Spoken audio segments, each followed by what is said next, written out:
Okay, welcome everyone. It's time to start. Now I hand over to the CEO of Glitter Finance for this Ask Me Anything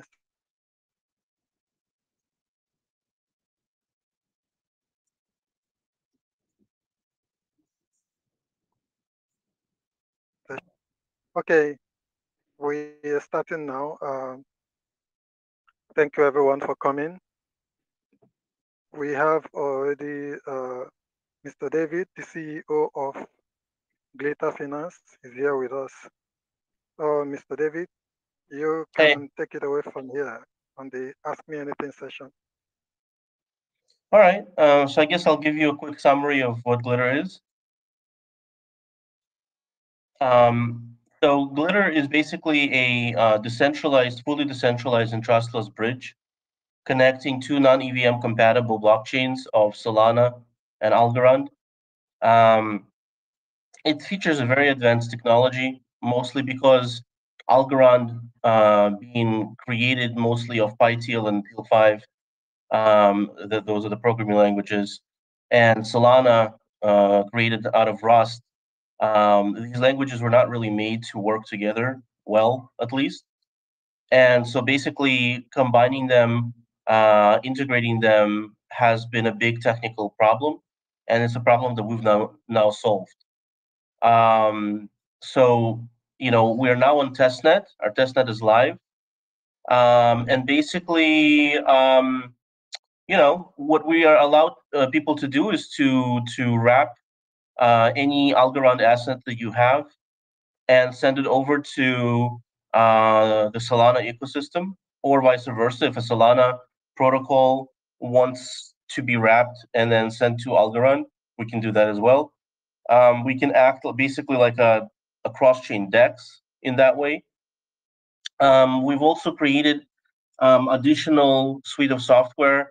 For example, we've created the only, probably one of the few functional mass distribution tools for tokens on Solana. We actually had to do it to distribute our tokens because our token, the XGLI, has a supply on both Algorand and Solana. Um, we also created a new Solana token minter, which acts closer to the way that my Algo wallet acts when you create a token, so it's safer. We are currently developing more software.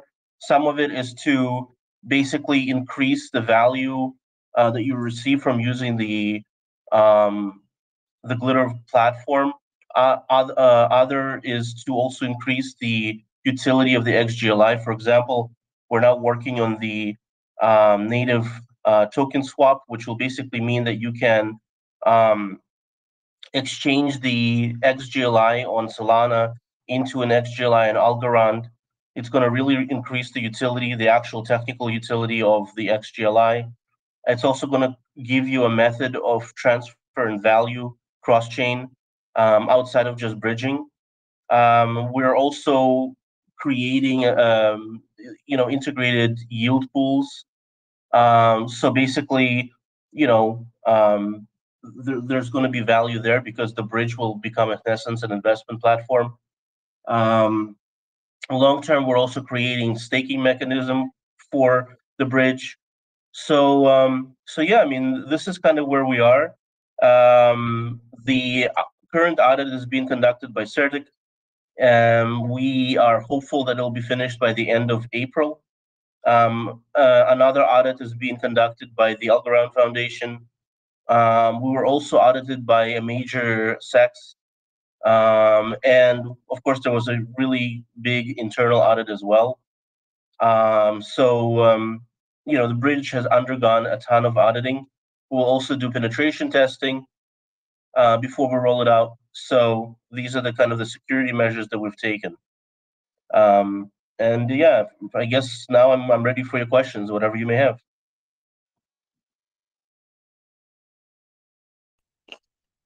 Okay. I think anyone can ask questions. It's not just that I have to be the one to ask the questions.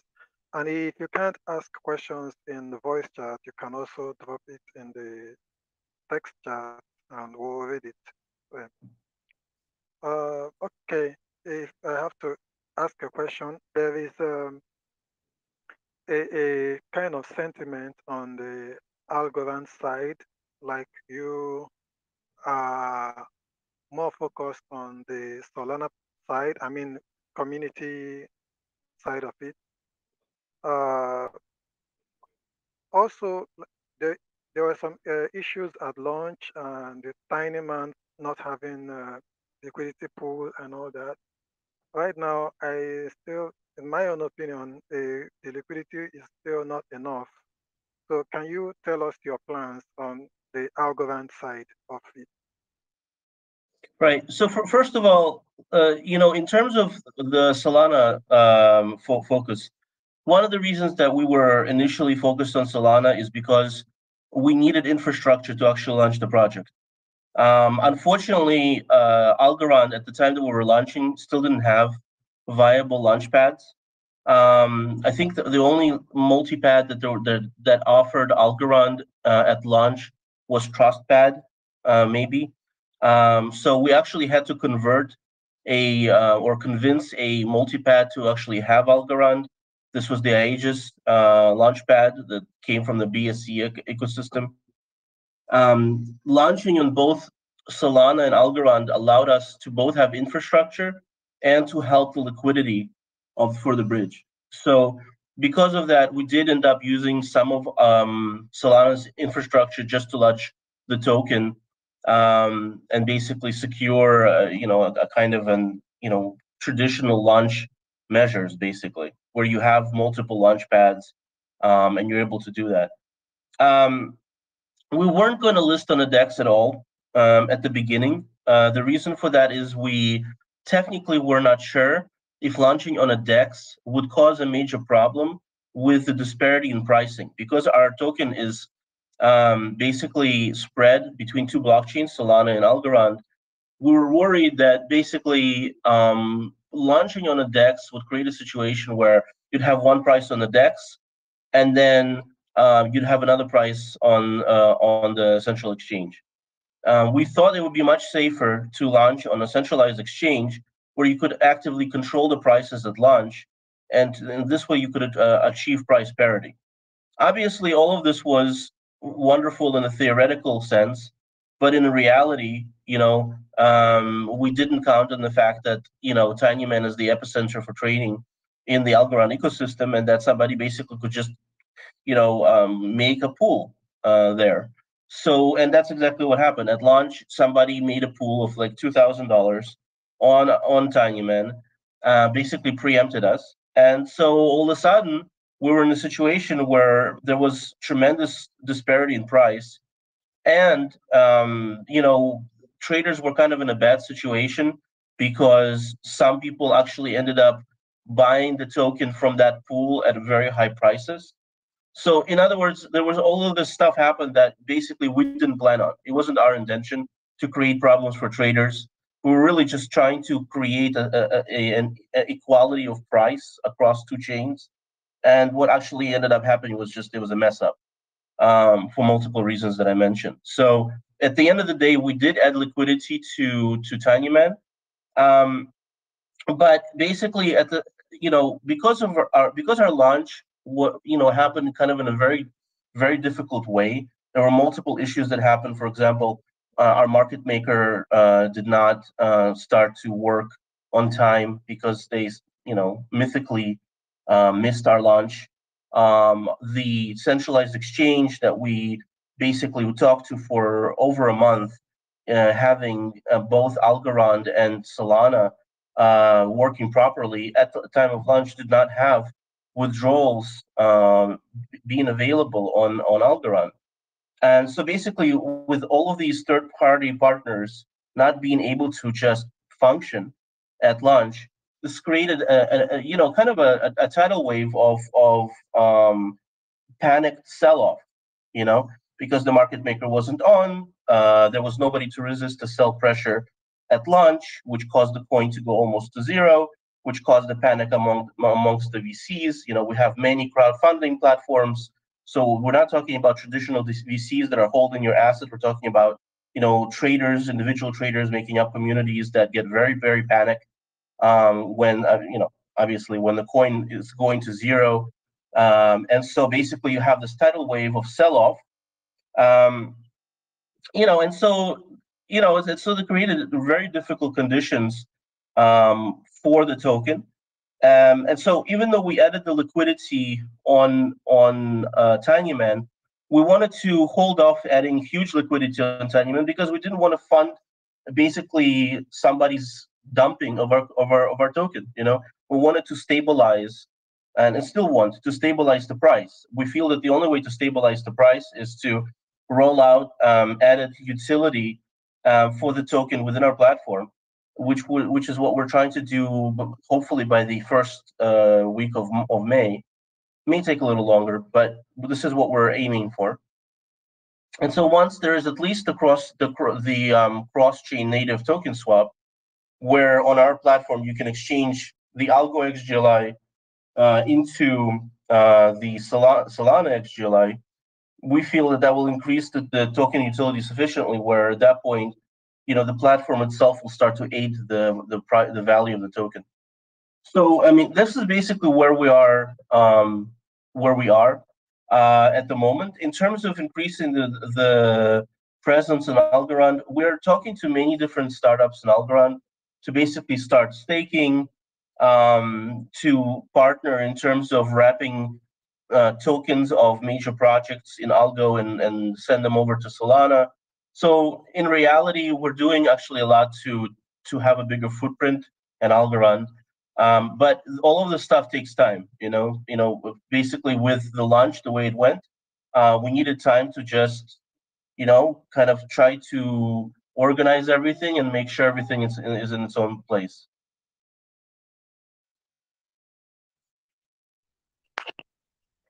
Okay. While I'm waiting for others to ask questions, please, if you have questions, you can ask. I also want to ask about the removal of freeze and clawback. I know it was suggested by some members of the Algorand community. Mm. Personally, I see it as a security measure, especially maybe the freeze. I could say clawback is not good for DeFi system, but for the freeze. However, it depends on if it will be needed in the breach, because if there is an exploit, then it could affect the value of the token so much. So I don't know if the tokens we have right now it will be needed uh, in the breach. Right. So basically, in terms of the XGLI and the bridge, the XGLI is an incentive token. It's not the main token for the bridge. It will be used as one of the ways to transfer value cross-chain when we introduce the native cross-chain swap, but it's not going to be the token that is mainly used, because you can't wrap XGLI. You know what I mean? XGLI is already on multiple chains. So what it does is just gives the user an extra way to transfer value cross chain. The actual tokens that will be used, like if you go to testnet, you can see there is a um, glitter algo. Basically, there's a glitter Solana. These are the wrap tokens that the bridge creates, and ultimately it may be other types of tokens from other ecosystems, or from other protocols, for example. So you can have a wrapped yieldly token or whatever. You can have many different protocols wrapped. So these are the tokens that the bridge actually creates. But then if you're looking to bridge the XGLI, we do it in a native token swap. It's a much simpler technology, and again, it provides value, but it's much simpler to implement. Um, so yeah, the XGLI is basically an incentive token and later a DAO governance token. Um, Now, can I ask you what was your other question? I think you went across all the questions I asked, if I not mistaken. Okay. Yeah, yeah. Um, can we get questions from the participants? Everyone, your mic is on. You don't need to do anything. Just unmute yourself and ask a question. All right, good day, David. Hey. Glad to have you here on the Greenery Hour. All right, we know how security is of utmost importance in the blockchain, and in the past couple of weeks, couple of months, there has been so much exploitation, so much hacking for various Uh-huh. DEX and exchanges and even wallets. So my question is, given that this cross-chain interoperability from Solana to Algorand is going on right now, what's the security feature like? Because we know when assets are being moved from chain to chain, it exposes some of these assets to various protocols. So what are your security measures in place to prevent compromise of people's assets or wallets in terms of this cross-chain feature from Solana to Algorand? Right. So yeah, that's a great question. I'm not going to go into a very deep detail of what everything that we did to provide security. I'm just going to, basically say that we studied all the hacks that happened, and we made sure that when we were doing the coding, that the coding took notice of what happened on well-known hacks like the wormhole bridge, for example. One of the steps that we took is we separated the UI from the back end completely. We made sure not to create a liquidity-based bridge. Basically, um, we made sure that we did everything we can to make the bridge less attractive to a hacker. Let's put it this way. And that at the same time, we studied the hacks that happened and optimized our system to directly respond to what happened. You know, so this is in general. I mean, obviously, if we were developers, we would be speaking in other terms, and you would be probably looking at our code. Um, to address also security, in terms of the clawback mechanism, I actually just remembered what the second part of the question was.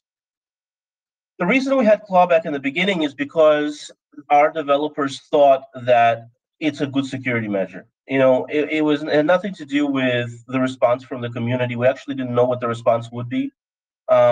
We didn't think that it would be a big deal because we thought that everybody would understand that, look, if somebody steals the tokens, we can basically just claw back the tokens. Obviously, the community saw it differently, and they're justified because it's a DeFi protocol. So why should a centralized entity have control over the tokens? I agree with that. Now, having said that, we've turned off the clawback since then. Like, I think yesterday, the day before, we actually turned it off. I don't think we can actually even turn it on now. Um, what happens now is that it's an interesting conundrum because in the United States, the laws are such that basically the U.S. government may want us to have a clawback. So that actually now puts us into a weird situation where we are on the right side of the community, but we potentially could be now on maybe not in a great side in terms of like the U.S. government, for example. Now we're not a U.S. company, and frankly, we can, if we have issues, we can just as easily say, you know what, until the US government passes laws that are friendly for crypto, we're just not going to work with US investors. That's just the way it is. Or, whatever. These are measures that are possible. But, I just think it's important to understand that there's always two sides to the equation. Yes, clawback is not, it goes against the ethos of DeFi. But at the same time, when you have certain governments that want certain things, you know, you need to take that into account.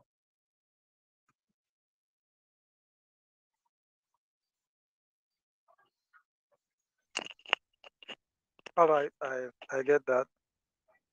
Um, Vicky, are you okay with the response? Do we have more questions from the community or anybody that is here. This is why we are here. It's an AMA session. Ask me anything. So um, okay. Hello there. David, hello. I have a question. For investors who are fairly new to Glitter, they know there's a bridge coming, probably. They know there's a DeFi platform. But what are the reasons for them financially to invest in the XGLI token specifically? What is going to make that token go up in value?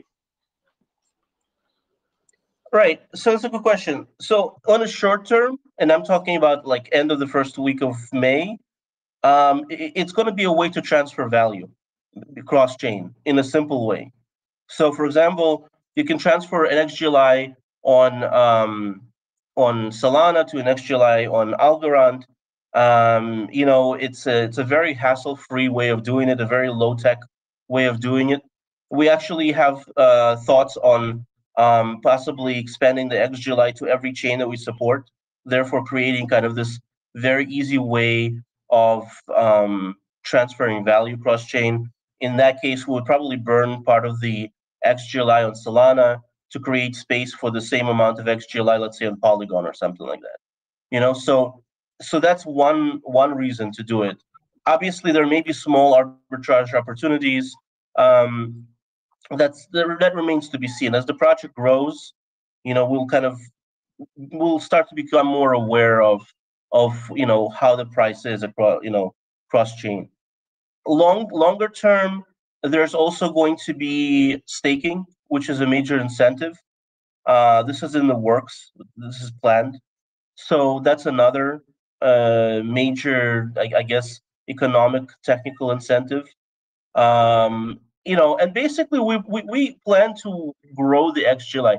Like one of the reasons that we currently posted on our social media, like give us some ideas of what you'd like to see from the XGLI, is in fact because we're very open to the ideas of the community. But in terms of the ideas that are currently floating around, it's the native token swap that goes cross chain, and it's the staking, and these are kind of the main goals right now.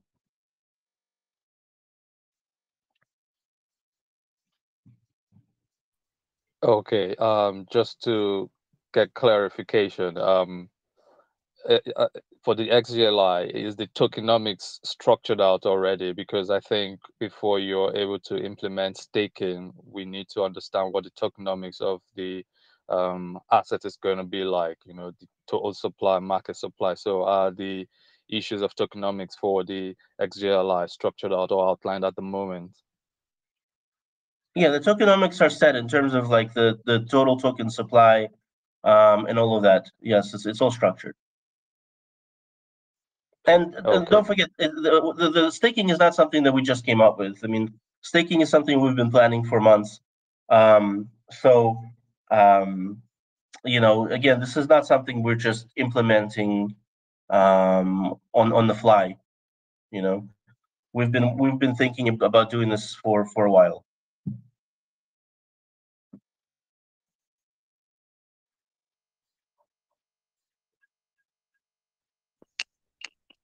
I understand that when Algorand or Solana is transferred across the bridge, does Glitter take a small fee on that?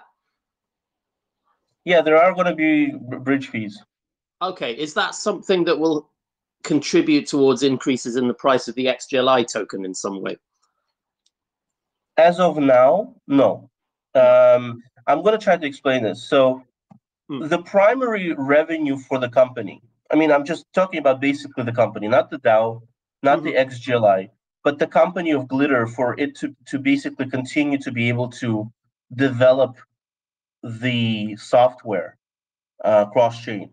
The primary revenue of Glitter as of now are the bridge fees. Now, obviously, we're not going to make the bridge fees like something that's overly high or something like that. But there has to, basically, in devising the platform, we had several goal points. The first goal point is we need to make sure we have a solvent company. It's a very basic thing. Just like Algorand Inc. needs to be solvent in order to develop the actual platform, the blockchain, so does Glitter, in the two different countries that we're currently incorporated in, need to, be solvent in order to develop the software. On the other hand, we also need to create incentives for the users, to hold the token, to be part of the ecosystem. So these were always primary in our mentality in creating the ecosystem. But as of now, the bridge fees, as we conceive them, are basically a primary revenue source for the company. However, in adding extra resources, I guess, investment resources to the platform, we were thinking about the users, the end users, basically. So in adding staking, in adding swapping, this is where we can then expand and say, okay, part of this is going to go as incentives to the community, and like this. I hope that makes sense, because we're in reality we're not a full DAO. In reality we are a software company that then develops the software, but then also wants to have a very deep community input. Let's put it this way. The XGLI in itself actually is not part of the company. We don't consider it part of the company. In fact, in the future, it's going to be controlled. It's going to be kind of like the Glitter Foundation. So the structure for that is already in place. Basically, the Glitter Finance as a company, whether it's Glitter Finance UAB in Lithuania or Glitter Finance O in Estonia, it's not going to control the token. That's going to be controlled by the foundation in the same way that the Algorand Foundation controls the token in the Algorand ecosystem. So I hope that makes sense. That does. Thank you. Thank you. Good answer. Appreciate it. Sure, of course. Okay, can we get more questions? We'll end this if we don't have questions. So let's get it going. I don't want to be the one to ask all the questions. Good morning. I was actually looking at the bridge and the testnet, and I was wondering why is it that slow to connect? 1, 2. I want to portray the hand of the security that he mentioned at first, which is extremely essential. I've had challenges with Solex that I want to talk about. And the third thing I want to ask about is what is there any advantage for your are you planning to have, is there an advantage for your governance token if someone is actually holding on to it? Okay, let me just so I think there were like at least 2 or 3 questions there. Can we just try to structure it as first one question and then I do the other questions? Can you go back to the first question, please? The first question is, why is the bridge so slow? Yes. Okay, let me explain this. So the Solana testnet is not, how should I put it diplomatically, not made to be particularly fast. Sometimes it actually goes down.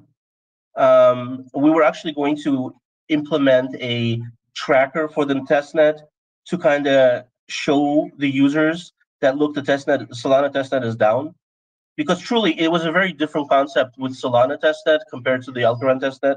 Algorand testnet basically works like a dream all the time. It was made for major use, major testing, public testing. Solana testnet seems to be created for the much more insular use of like developers. So there are issues of it going down if it's overused. So to explain to you why it's slow, it's for that reason. Solana network gets congested. Unfortunately, there's no real way for us to notify the users when that happens. So it's just something that you're going to have to work with. The actual Solana blockchain obviously gets congested also on the mainnet, but it works much better than their testnet. But just to explain to you, these are the main reasons for how slow it works. Okay. I was asking that your governance token. That what's the Okay. advantage of, what will be the advantage of holding it? Is Yeah. there any So advantage look, attached to it? right. So if you look at if you trace our project from the very beginning, you'll see that at the beginning, the XGLI, the governance token, was really meant to be like a DAO governance. It was a very simple concept. Um, Much of the reason for the simplicity of the token was because of the unraveling restrictions on crypto in various countries. We simply weren't sure what would be legal and what wouldn't be. And we didn't want to be caught in a situation where all of a sudden our token is now considered a security for whatever reason in whatever country that we're in. So it was a safety measure to basically say, okay, this is just a governance token. It's a very, very, very simple scope. There's nothing there beyond that. Okay. Now, obviously, now that we're launching, story is different because we realize that we need to make sure that the people are pulled into the token, that it's something that's cool, that they want to hold, that they want to trade, that they want to look at as an asset, obviously. Now, obviously, part of the equation is going to be just having a great brand that creates great technology, but that's not enough. That's only going to get you, a couple of months worth of excitement from the public, obviously. So if you look at the governance token from the very beginning, you could see that you could update the treasury fees. You could basically have a say in the platform development. But again, it was a very basic stuff. And frankly, the DAO is not even formed yet. So at the moment, what we're doing is, as I said, we're expanding the utility of the token from a technical point of view by first introducing something that we think is not difficult to implement, but also that will create a lot of value for both ecosystems in Solana and Algorand, which is you take the XGLI on Sol and you transfer the XGLI on Sol into the XGLI on Algo. It's just going to be a very easy way to transfer value between these chains, and it's a way to transfer value that doesn't involve wrap tokens. At the same time, it creates XGLI as a primary way of transferring value. Because don't forget, right now there's no way to transfer value between Solana and Algorand, pretty much. Like there isn't. We're the first. Now the complex solution, the wrap token bridge, it's almost ready and will be ready soon. But at the same time, we can definitely streamline the transferring of value just by using the XGLI. So that's point one. Point two is the staking that we're planning long term on our platform at the moment. And then, the third kind of way that we're working with this is just going to the community and saying, listen, the XGLI is going to be basically the community's toy. Okay. The XGLI was never meant to be a proprietary thing of Glitter. It was just a token that's released into the community. What would you like to see in it? Because if you give us suggestions, we can add them. If it makes sense, if they're streamlined to the vision of the platform, we'll add them to the platform. And so this is also kind of like the current stage where we're at. We're open to the community. We would love to add ways for the community to basically play with the XGLI.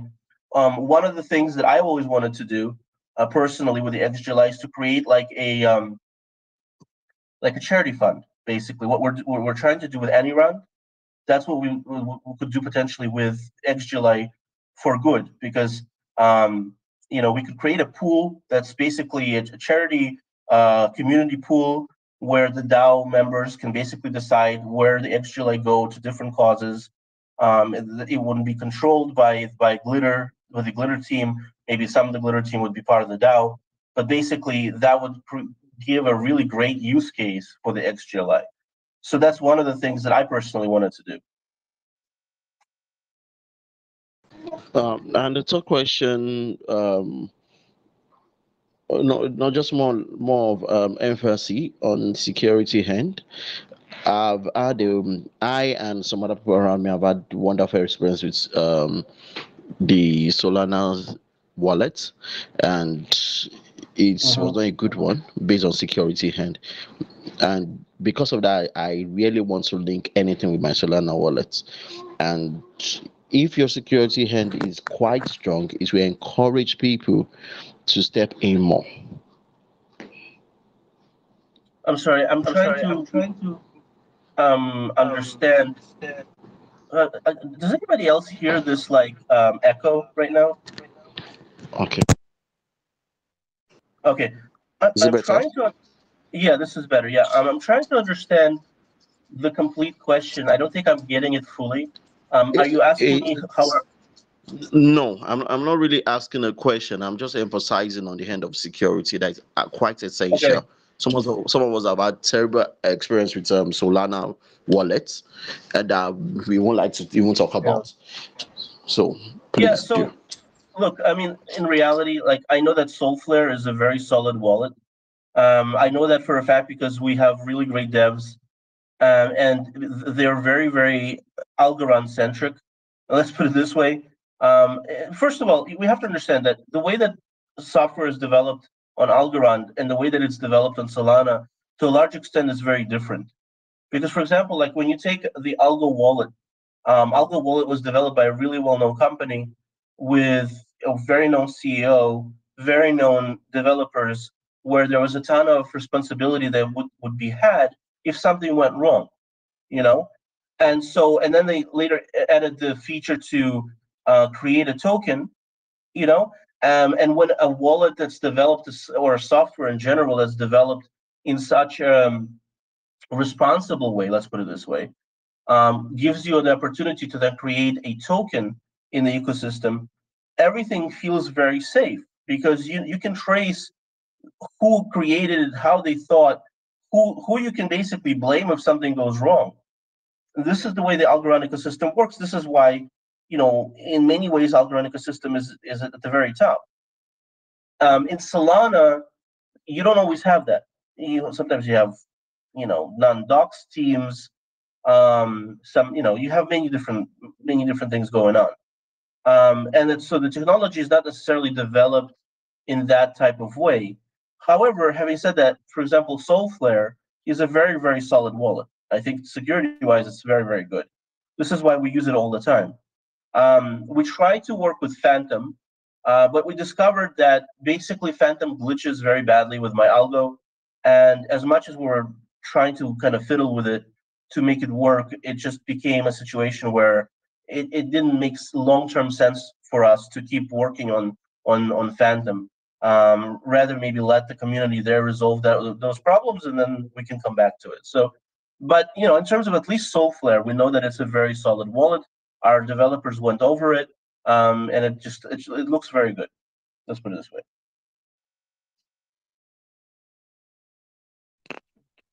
Okay, we have some questions that we are seeing in the chat.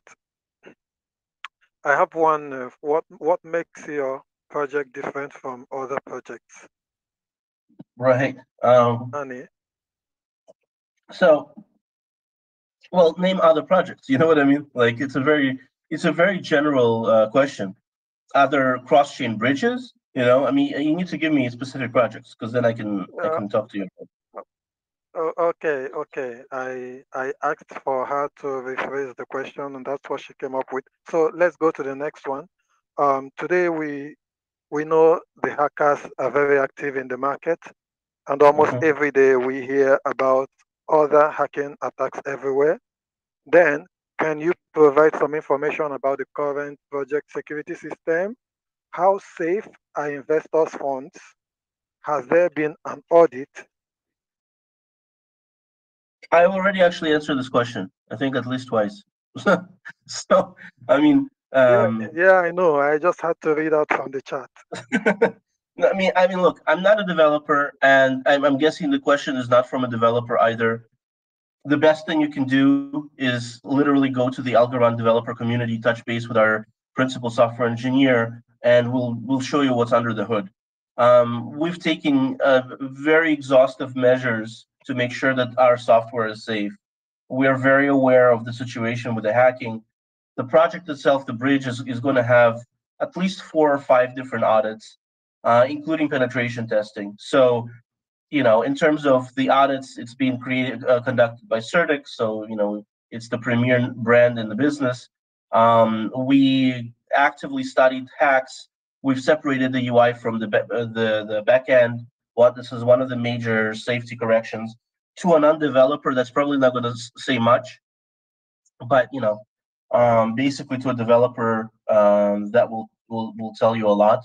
But ultimately speaking, if we're talking about if you really want to know how safe it is, then I would advise to just go to the Algorand community, touch base with our principal software engineer, and we'll show you everything that we've done. Okay, I have this question. I believe this is every investor's question. Um, could you can you tell us?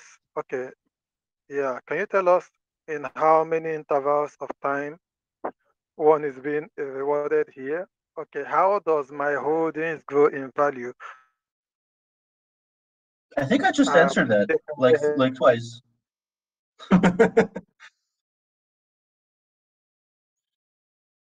Right? Because as I said, we're doing the native token swap, we're doing the staking. As the bridge comes out, the XGLI is going to be associated with a software that is known to be of high quality. Those of you that follow the company know that we just got into a major UK publication where we were listed as top 37 companies in crypto to watch in 2022. So the startup, despite our very regrettable launch, we've actually been a very recognized startup in the crypto space. I mean, we were in a publication, Euro Startups, which is a very respected publication, is one of the top startups in Estonia. Estonia in itself is a big ecosystem for crypto and startups. We were a top startup in Tallinn, which is Estonia's capital. So Estonia is number 6 in the world in terms of startup ecosystems. It's arguably the most important startup ecosystem in Europe, potentially. We are now in the UK publications, top 37 startups. So, in reality, we've been a very recognized, respected startup. Again, yes, the launch didn't go well, but ultimately speaking, a lot of other things have gone well.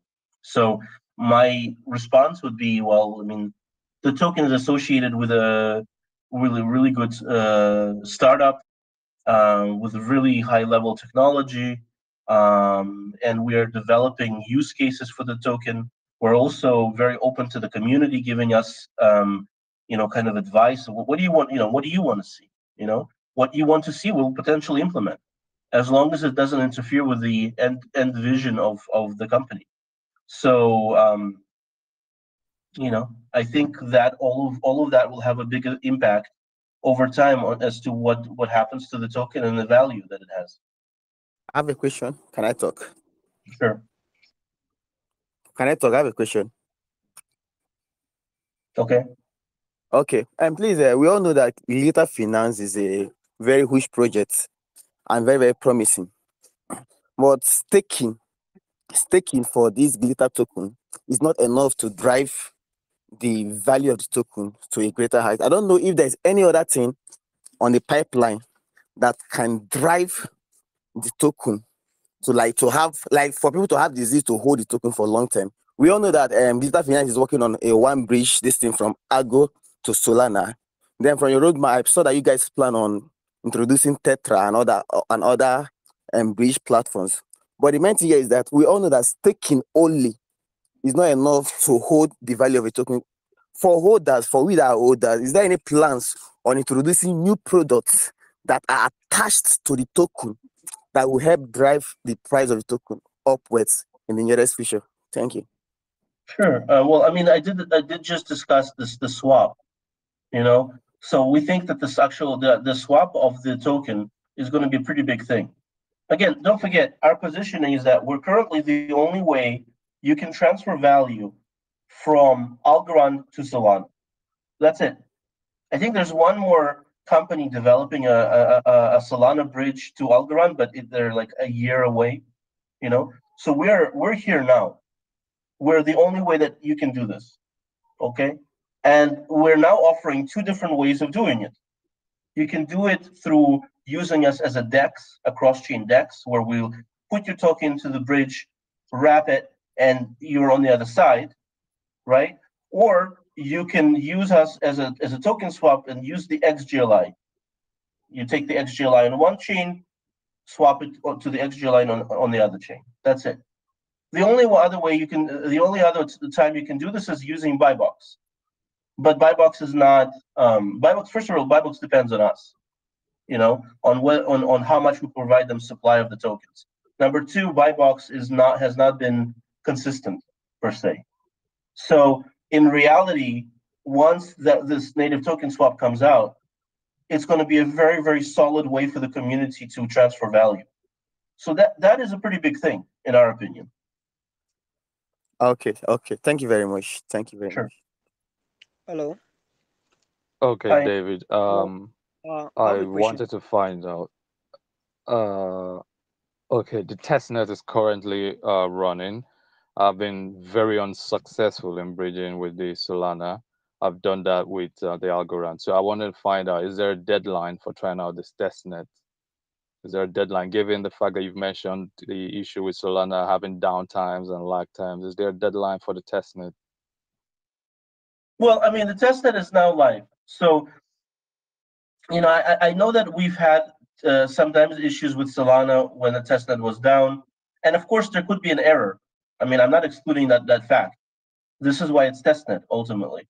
But I mean, I can tell you that, you know, 90 to 95% of the people were successful in transferring from Solana to Algorand. In fact, I can even go and test now myself. We wouldn't have put the product out there if we thought there was a major lingering issue. But the bridge is now being audited. I know the Algorand community, the developer community is looking into it. The foundation is looking into it. The team has tested the thing multiple times. So, you know, I don't know. I'm not excluding the possibility that there could be an error. It could be, you know. But other than that, if you've had a problem, then the best thing you can do is write down exactly what the problem is, take a screenshot, send it to us. We'll forward it to the developer team, and they'll get on it. Okay, that would be nice. All right. I actually have two questions, but the first one is on the testnet. I actually think many people have spoken about it. I myself have actually tried it like the 10th time, where I get testnet tokens from the Algorand side and try to bridge it, and I don't get the Go algo on the other side of the Solana. And when I check my testnet tokens, they are kind of reduced on that side. I don't know, is there anything that you guys are doing in place of that? That's my first question. You know, I don't know. I mean, I've tested the bridge multiple times. It worked for me. I would say try to make sure that you're opted into the assets on both wallets. If you're opted in and you have an issue, it could be an error. That's very possible. It's a new product. If that's the case, the best thing you can do is write down the problem, send us a screenshot, and we'll forward it to the developer team. That's it. Once the developer team looks into it, we'll give you back a response, and you know, you will actually help us if you report an issue. So my second question is since the start of your project, I want to know, has there been any challenge? Like, what are your greatest challenges you've had? Like, maybe if you can just say it in a word or sentence, what has been your greatest challenges? well, I mean, you know, part of the challenge is just working with Solana. I mean, there's a lot of bugs, there's a lot of issues with code. So you know, it's not an easy network to build anything on. Testnet goes down all the time. You know, developer team had many times an issue of, we were thinking that there was an error when in reality the whole testnet went down. So I mean, this created an enormous amount of both you know, time spent researching and downtimes. At times when we're just trying to figure out what the problem was. But basically, other problems was, what we did, we didn't fork anything. That's the thing. Like when you're building with Ethereum, you can fork most of the stuff that you're doing. What we're doing, there's not much we can fork. There's not much there in an open repository. For example, Solana didn't even have a way to wrap tokens per se. And then the two blockchains, they work very differently. So on the Algorand side, we're talking about locking and releasing. On the Solana side, we're talking about minting and burning. So you had to connect these two very disparate technologies to basically talk to each other. So these were the main issues, I would say. All right, thank you. Sure.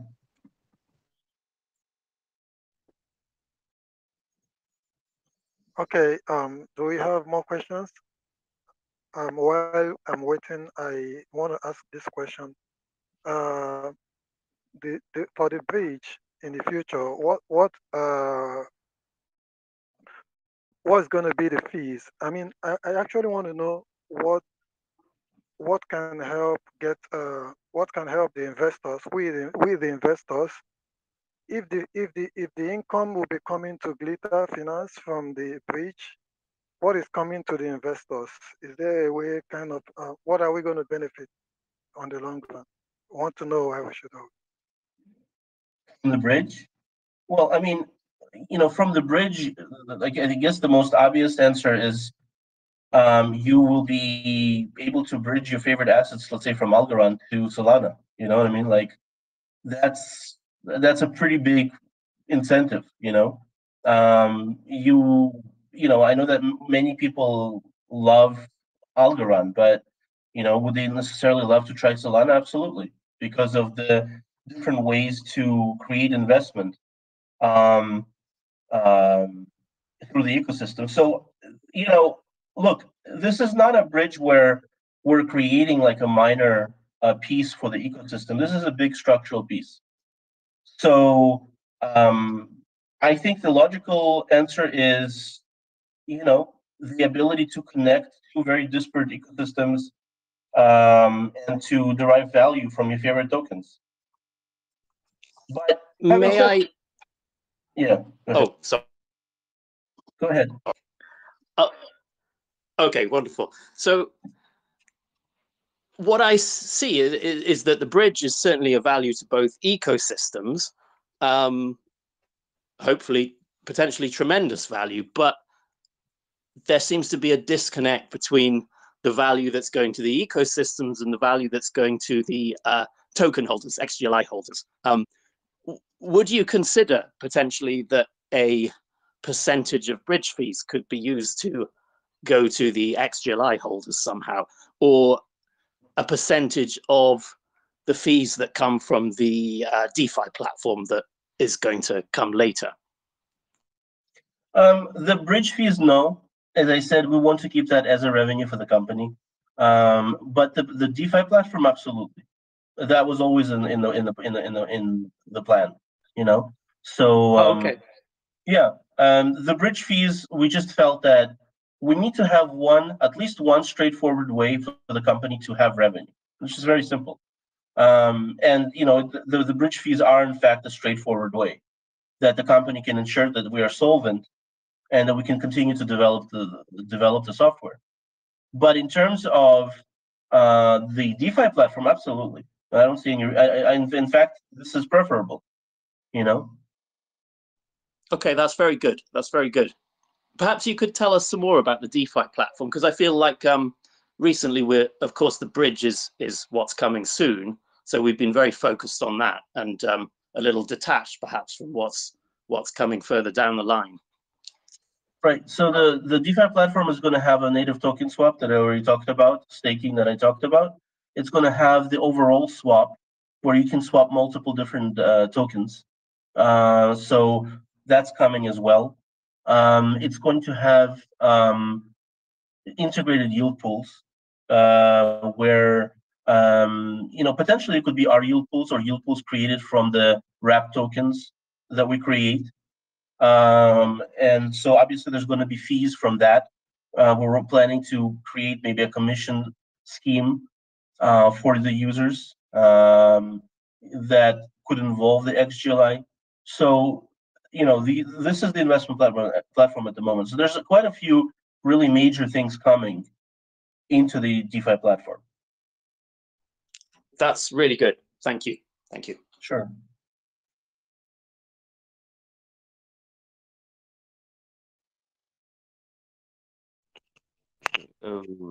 My question would be, okay, my question would be this.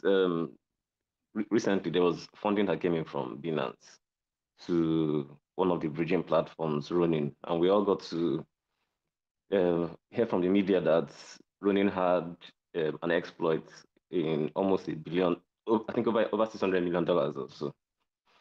And this exploit took roughly around, I think around 7 days or so before the Ronin developers were able to figure out that there was an exploit on their network.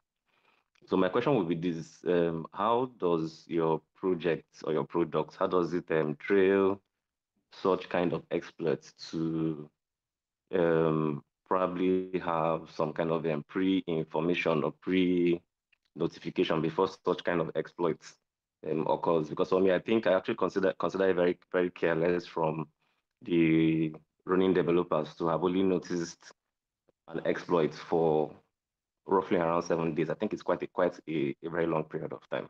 So do you have filters, trails to be able to take care of such security issues on your bridge? Well, look, I mean, to be fair, hackers, the whole point of a hacker is that we're talking about creative geniuses. I mean, the whole point of hackers is that they basically look at what somebody else has done and try to find ways to get through it. I mean, the normal developers are not hackers for the most part, so you need to be able to think like a hacker, like basically a malicious genius.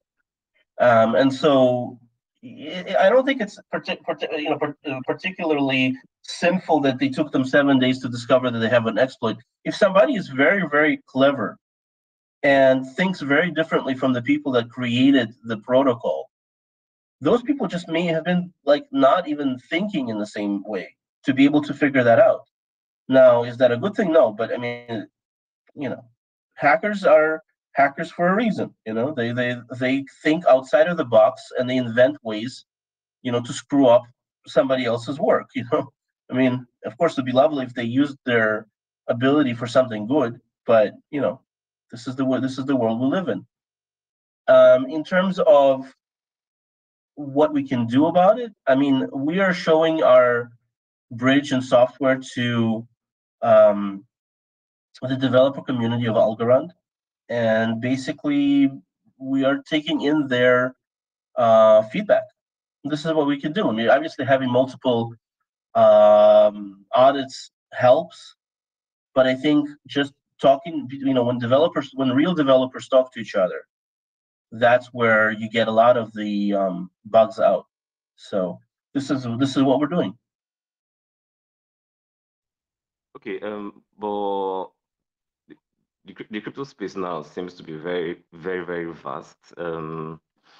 We have quite a number of third-party services in terms of products or projects that offer hack-specific related services. Like there's a particular service I know of, Immune DeFi.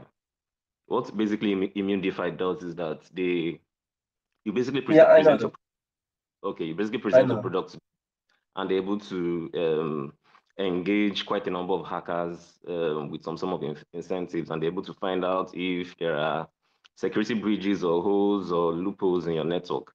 So just a bit of suggestion, you can actually have to engage such third-party services so that you can also have your breach properly and carefully audited or go through some form of security checks. Because when you have security checks with a hacker community, it's easier to be able to filter, to be able to figure out such vulnerabilities. But if you go through an audit company, what basically audit companies basically look at is basically the contract and just very minor software glitches. But when it goes through a hack community, there are incentives, and you see hackers all over the world trying to do some form of exploit because they know that there'll basically be a reward. So Yeah. it's just basically Look, a suggestion I, on my part for you to be able to I, be for I'm going to security on your interrupt you. platform. I'm going to interrupt you because, like, first of all, just if I may, we are going to do penetration testing, so that's going to be done. But outside of that, I know about Immunify. We have plans to basically work with them. However, let me just also disagree with you to an extent. The hackers that are the really really bad hackers, they're not for sale. Okay, they're not going to work through Immunify. So I mean, I understand that, like, in a perfect world, would love to say that, well, these hackers, they'll work for Immunify and they'll just do their worst, and then if you just hire Immunify, everything is going to be okay because the hacker's already hacking. No, the really bad hackers, they're not for sale. Okay, and so that's why they're hackers. Okay, so we can do whatever we can. I agree with you that whatever resources that we have, we need to use them to make a product safe. That goes without saying. And we are very well aware of what's out there. However, we need to also be aware of what we're dealing with and who we're dealing with. So it's just my opinion.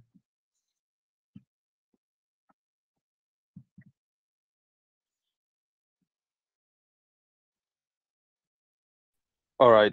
Still on the matter of rewards for token holders, XGLI holders, will there be any form of NFTs for them in the future as a reward, for holding Yeah. the token long term?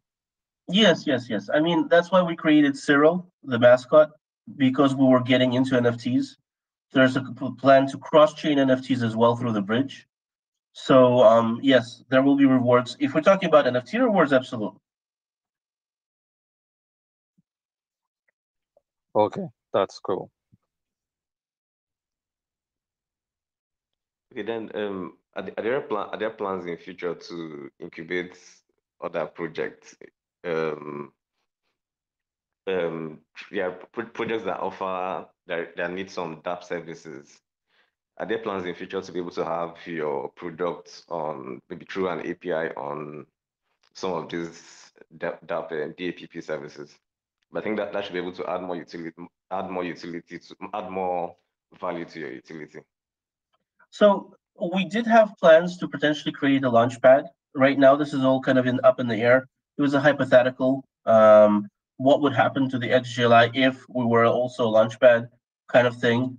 In terms of incubating other projects, at the moment, based on the amount of funds we raised, we don't really have the ability to do that.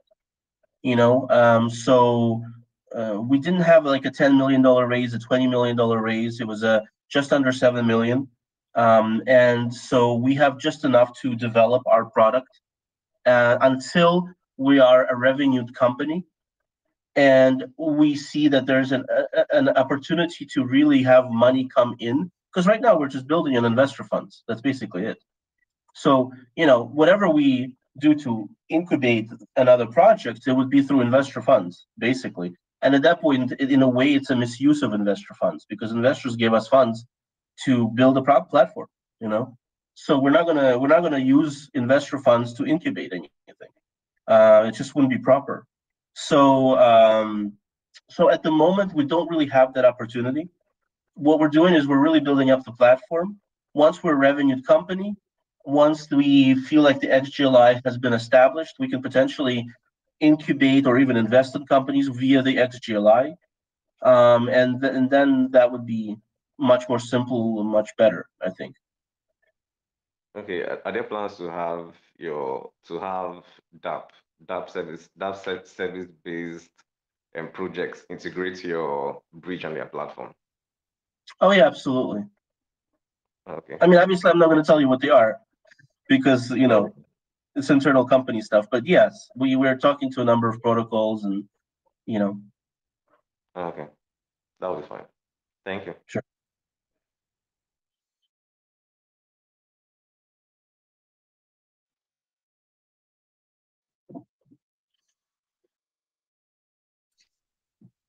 David, I've asked quite a few questions already, but I hope you don't mind, since no one else is asking. Sure. So what's going to be, if we send Algorand through the bridge to Solana, it comes out on the Solana side as G-Algo. It's a wrapped token.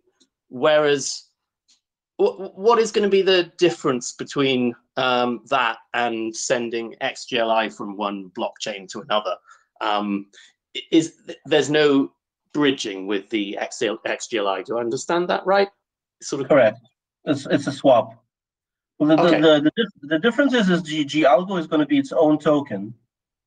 It's a separate asset created by the bridge. It's a wrapped asset, and basically, the process of deriving that asset is completely different, because it involves wrapping the algo, so that it's now in Solana.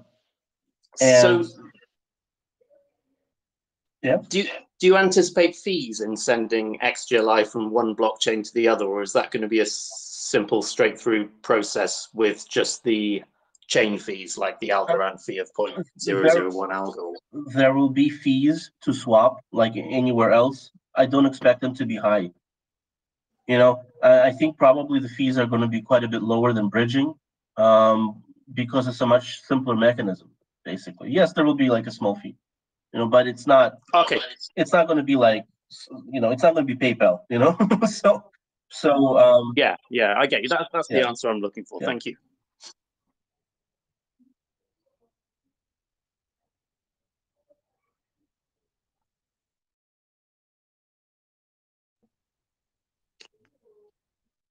Right, guys. If we're done, you want to wrap this up, or anybody else have anything else? I think someone is trying to speak, but I can't hear anything. I don't know if Okay. my network is good. Yeah, I think it's time to wrap it up. It was meant to be an hour. If there is any, okay. Okay, my question is with regards to the testnet reward. Will the reward be given to everybody that participated in testnet, or it would be random selection for a selected few? Thank you. No. The reward is basically like, if you bring us a bug, this is why the people that said that they had issues, they should totally take a screenshot, write it down, send it to us. If you send us an actual bug, and we can verify that it's a bug, that it's not like you not being able to connect a wallet, or you're not opting in, and so the usual stuff that happens when sometimes you don't feel comfortable with a new tech, But if it's an actual bug, we will give you a reward for that. Absolutely, that's very valuable to us. More reward for every other participant that partake in the testnet and were able to bridge their token both ways. No. Look, come on. We're not going to give rewards. Just if you bridge, that's wonderful. Like that's great. But it's called a bug bounty. We're instituting a bug bounty. In other words, if there's a bug, and you can tell it to us in a way that we can verify it, we will absolutely pay you out a reward for it. This is a service for us, from you. So we will reward whoever finds a bug. Thank you. Sure. Okay, I get the question. There are so many testnets that give some kind of airdrops to participants who do testnet for their projects, just like an incentive kind of a thing. But no, but your answer means it's not the same. So it's fine. I think we did write actually down in the FAQ, frequently asked questions, that we're doing a bug bounty. So we did also announce it prior, I believe. So it's been announced at least in 2 places. We can obviously make it more clear, but yeah, look, if you detect a bug and you send us a screenshot and you tell us exactly what happened, we go in and we see, oh crap, there is an actual bug there, that it produces an error, then we will absolutely pay out a reward. Okay. Okay. I think I have I'm hearing something an echo. to. I think I have a question to ask. Sure. Yeah. In terms of the bug bounty, what about the issue of multiple reports on the same bug? How is it going to be considered? Like, are you going to reward the first person that reported or general? I want to know. It's a first. I mean, it's going to be first come, first serve. You know. Yeah. Yeah. Okay. Okay. Thank you. Thank you so much. Okay. I have a question. The last for me. It's about the price. Yes, I know in your Telegram group you don't discuss the price, but this is an AMA session, so I can ask. Yeah, but now we're not in Uh, our Telegram group, so we can discuss the price. eh? Yeah. So in this Telegram group we can discuss price. Sure. So okay. What I want to ask is I checked the list for the ICOs, the seed investors and all that. It started from 0.05, I think, to Yeah, that I was think I pre-seed got in. 0.05. Yes, 5 cents. Yeah, I got in at 0.18 from Aegis. Okay, the Okay. price of the because of the launch issues and other things that have happened, the price dropped is around 0.05, which is actually below the price range. I want to know if do you think there are possibilities? In my own opinion, I think it should be only up from here. But are there possibilities that it could go lower? I mean, like who?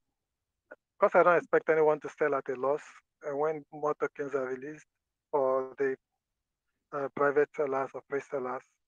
Uh, is there anything?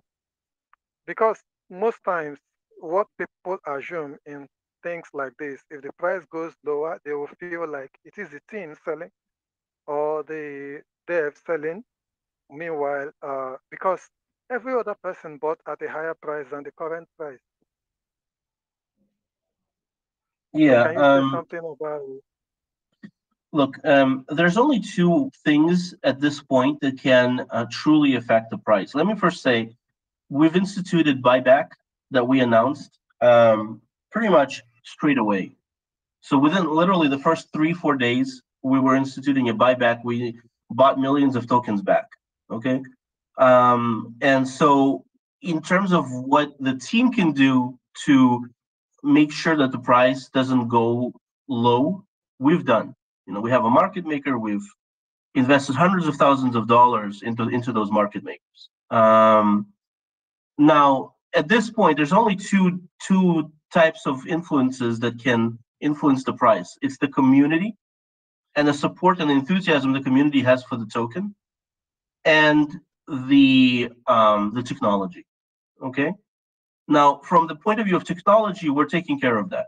As I said, we are actively developing increased use case for the XGLI.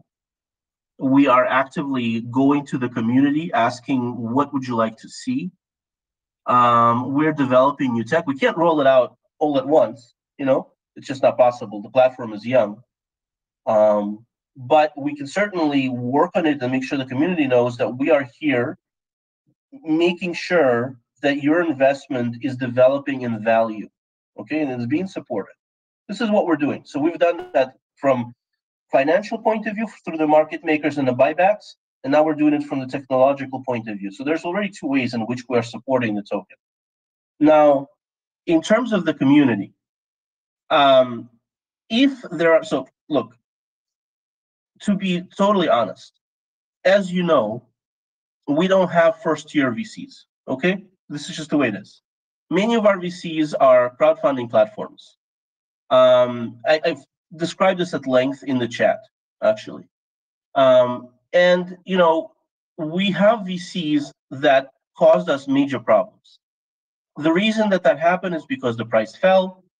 I already described why that happened. And basically, certain organizations didn't care enough about the project from a point of view of holding the token long term to basically say, okay, you know what? we're going to support the team here. This is a difficult moment for them.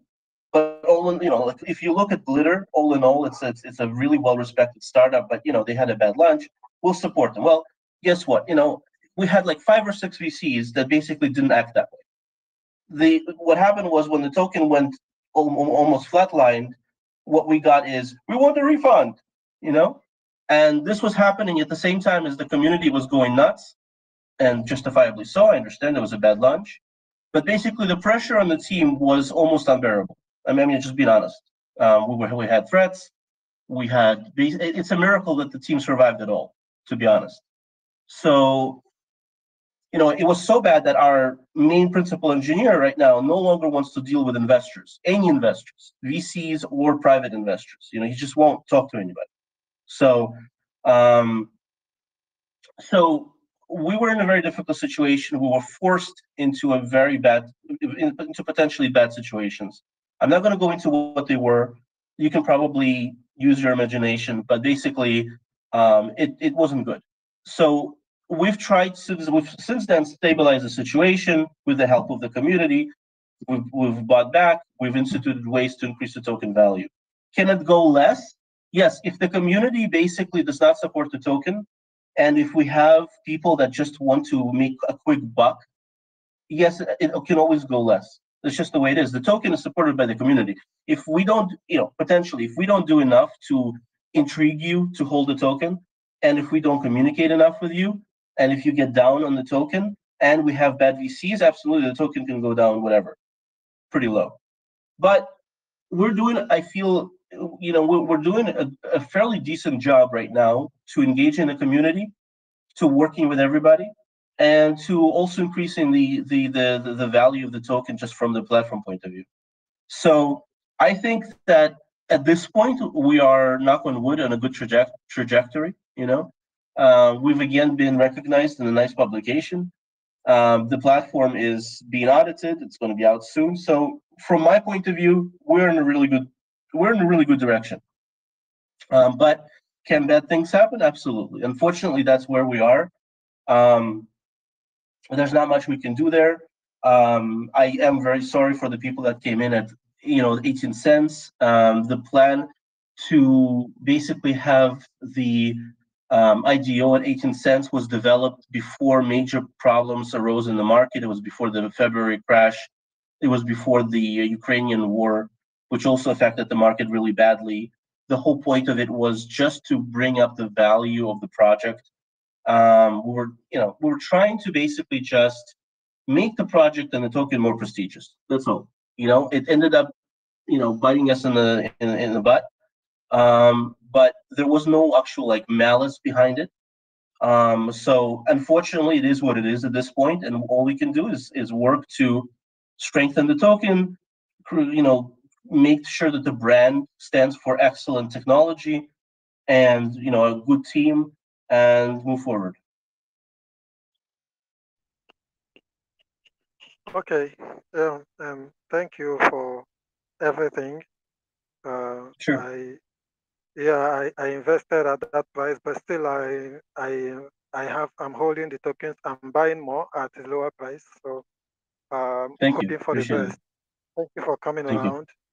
And for everyone that came, thanks for coming. I believe most of our questions have been answered. I will drop the link to the Telegram group of Glitter. In case you have more questions, you can drop there. The admins are friendly and they always answer questions. I think we should. Maybe you can do a quick recap on what Glitter Finance is, maybe for the latecomers in just 2 minutes, then we close. Okay. Glitter Finance is currently the only bridge available anywhere between 2 non-EVM compatible blockchains of Solana and Algorand. We are an evolving cross-chain ecosystem. The bridge in itself can also act as a cross-chain DEX.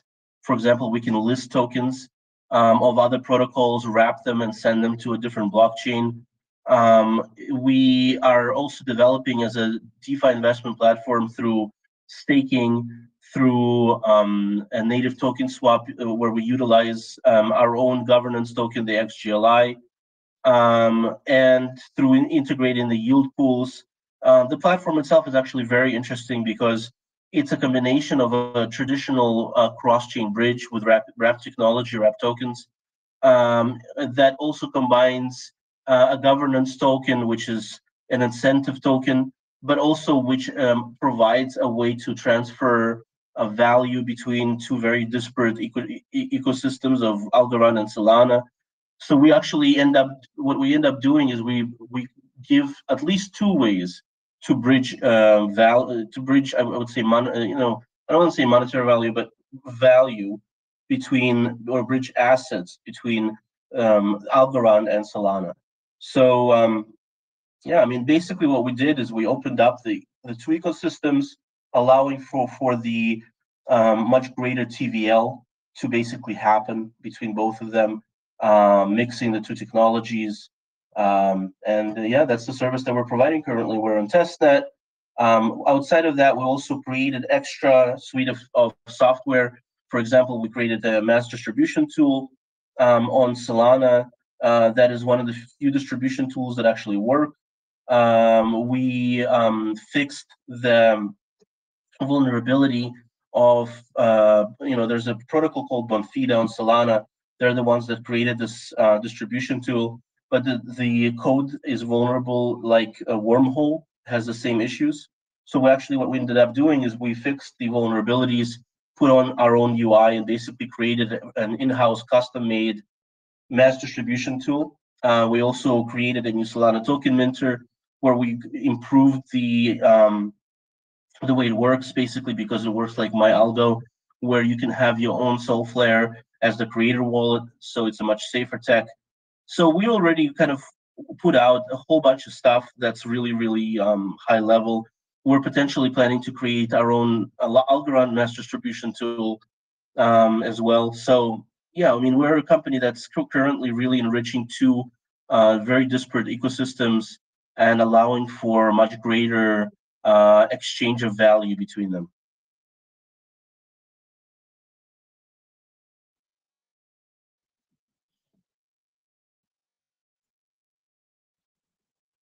Does it make sense?